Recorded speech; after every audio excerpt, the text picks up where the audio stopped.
دو سجدوں کے درمیان کی دعا۔ بسم اللہ الرحمن الرحیم۔ شروع اللہ کے نام سے جو بڑا مہربان نہایت رحم والا ہے۔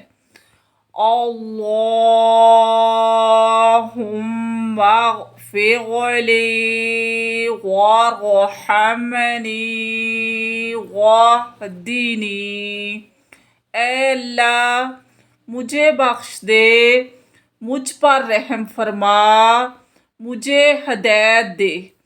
وعافینی وارزقنی واجبرنی وارفعنی۔